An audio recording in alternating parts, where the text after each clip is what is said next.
البول أو التبول شيء غير محبب في الواقع، شيء غير محبب في الواقع، فهو فضلات الإنسان، ولكن تأثيره إيجابي في إحساس الشخص بالراحة والاتزان وإخراج الفضلات من جسمه حتى لا يصيبه المرض. تمام. ولكن عند تفسير حلم البول في المنام أو التبول في مكان ما، الأمور تختلف عن رؤية الواقع. في المنام بيختلف الأمر. فالبول في المنام فيه خير كثير للرائي عكس ما هو عليه في الواقع، خيره يأتي من منطلق الراحة وإخراج كل ما هو سام أو سيء في جسم الإنسان ليبقى جسده نظيف. فمن رأت في منامها بول كثير فدليل رؤيتها على المال الكثير والرزق الوفير الذي سوف تحصل عليه في القريب العاجل بإذن الله تعالى. ومن رأت في منامها أن شخص ما يتبول أمامها فهذه الرؤية دليل على أن المرأة التي رأت هذا المنام أو الفتاة هتقدم مساعدة للشخص اللي هي شافته في المنام أنه بيتبول أمامها. تمام. هتقدم ليه مساعدة فين؟ في الواقع. وأيضا بيقال في هذه الرؤية بأن البول يعبر عن ميراث قادم وحظ سعيد للرائية، وربما يكون توفيق من الله سبحانه وتعالى في تحقيق ما تتمناه الرائية في منامها. فمن رأت في منامها أنها تتبول على فراشها أو أنها وجدت بول على الفراش عند دخولها الغرفة، فدليل رؤياها على الخير الكثير والنجاح والرزق الوفير والأماني المحققة والأخبار السارة بإذن الله تعالى التي سوف تتلقاها قريبا بإذن الله تعالى. ومن رأت في منامها أنها تتبول لبن، شافت أنها بتتبول في منامها لبن، فالرؤية هنا خير، والرؤية بتدل على مكسبها الحلال، والأموال اللي عندها دي أموال حلال وداخلها مال حلال بأمر الله تعالى. وإن رأت شخص ما يشرب من هذا البول دل ذلك على سيرتها الطيبة، ودل ذلك على أنها تساعد الآخرين.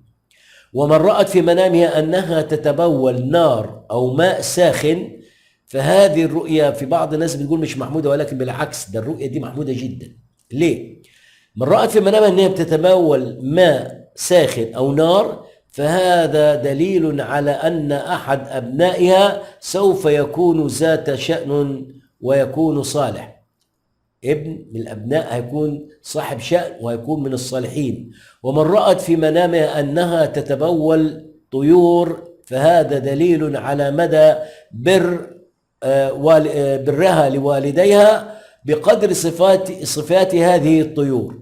ومن تبولت في منامها أقلام، تبولت في منامها أقلام هي أو زوجها، فهذه الرؤية دليل على ذكاء طفلها وأنه سوف يكون عالم وحكيم بأمر الله تعالى في مستقبله.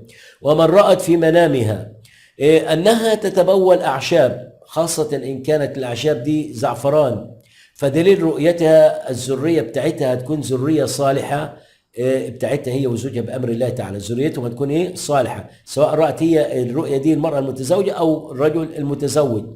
ومن رأت في منامها أنها تتبول جزء صغير من البول وكانت مهمومة في الواقع دلت الرؤية على انفراج الكرب في القريب العاجل بإذن الله تعالى. ومن رأت في منامها أنها تتبول في مكان وقد تبول شخص آخر في نفس المكان واختلط البولان دل ذلك على نسب قريب وسوف يجمع بينهما بإذن الله تعالى. والتبول بكثرة في المنام للفقير غنى، الإنسان الفقير في الواقع ويرى أنه يتبول بكثرة، فالرؤية هنا بشارة بالغنى القادم له وأموال كثيرة طائلة ستأتي إليه بأمر الله تعالى. هذه الرؤية للرجل الفقير بخلاف الغني أو بعكس الغني. فرؤية الغني أنه يتبول بكثرة تدل على الإسراف وتدل على زيادة الفقر والعياذ بالله. والبول في المنام قيل في خيره هو ولد ونسب ومصاهرة، والمكان أو السلعة أو الشيء اللي هو تبول عليه الرائي سوف ينال منه ويتمتع به ولده بإذن الله تعالى. وبعكس ذلك في شر تفسير التبول في المنام فهو صرف للمال للغني، وتبول الغني على أي شيء يعني أنه سوف يضيع ماله على هذا الشيء. وما قيل في شر تفسير حلم البول في المنام يتمثل في رؤية احتباس البول.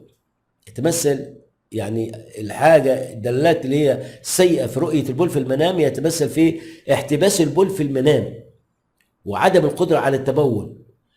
دي دلت فإنما تدل الرؤية على ضعف شخصية الرائي، دل على ضعف شخصية الرائي وعدم سيطرته على مجريات الأمور، فيجد نفسه يتبول في منامه دليل على ذلك. تمام.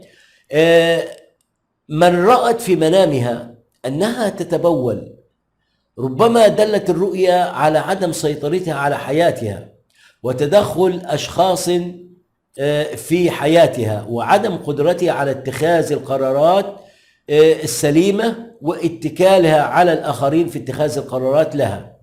ده بالنسبة لما قيل في شر رؤية التبول في المنام. ومن رأت في منامها أنها تتبول بول بلون غريب ملون بغير اللون الطبيعي فدليل الرؤية هنا الإسراف والتبذير لأموالها في أشياء تافهة. لما ترى المرأة أو الفتاة أنها تتبول بلون مختلف، لون غير اللون الطبيعي، فهنا الرؤية بتدل على الإسراف والتبذير وأنها بتبذر في أموالها في أشياء يعني تافهة غير مستحقة. ومن رأت في منامها أنها تتبول طين أو رمل فدليل رؤيتها التقصير في أداء الفرائض لله سبحانه وتعالى سواء كانت الصلاة أو الزكاة أو الصيام أو ما شابه ذلك. ومن رأت في منامها أنها تتبول جزءا من البول وكانت غنية صاحبة مال دل منامها على فقدان جزء من مالها بقدر ما تبولت. ومن رأت في منامها أنها تتبول ولكن يخرج مع البول براز فدل ذلك دلت رؤيتها على إيه؟ أنها تفشي الأسرار وبتنم عن الأشخاص من وراء ظهورهم. ومن رأت في منامها أنها تحبس البول وأرادت بعد ذلك أن تتبول ولم تستطيع ذلك فهذا دليل على معاناتها من مشاكل زوجية أو مشاكل عائلية مع الأب أو الأم. ومن رأت في منامها أنها لا تقدر أو لا تستطيع على التبول ولديها احتباس في البول فدليل رؤيتها على صعوبة اتخاذ القرارات وتهورها في أفعالها، أنها متسرعة ومتهورة في أفعالها ولا بد عليها أن تتأنى حتى لا تخطئ خطأ تندم عليه. وربما تدل الرؤيا على التعجل أو اتخاذ قرار وتندم عليه. ومن رأت في منامها أنها لديها احتباس بول وأخرجت جزء منه فقط فهذه الرؤيا دليل على عدم إخراجها للزكاة أو الصدقة وربما دلت على دين لا تقدر على سداده أو لا تستطيع سداده. وربما دل التبول في المنام على ضرورة إعادة حسابات الرائية صاحبة المنام حول نفسها وقراراتها. تمام. ومن رأت في منامها أنها توجد وسط بركة أو نهر من البول أو بول كثير حولها فدليل رؤيتها على أنها تخاف من المستقبل، دليل على خوفها من المستقبل وقلقها حياة لوظيفة أو ميراث أو حياة بتحبها هي حاليا وتخشى فقدانها. ومن رأت في منامها أنها تتبول وقد بللت ملابسها فهذا دليل على مرض سوف يصيبها أو مشاكل تنجرف لها أو تبذير أموالها في غير مكانها. وهذا التفسير يسري على من ترى في منامها أن شخص يتبول في ملابسه.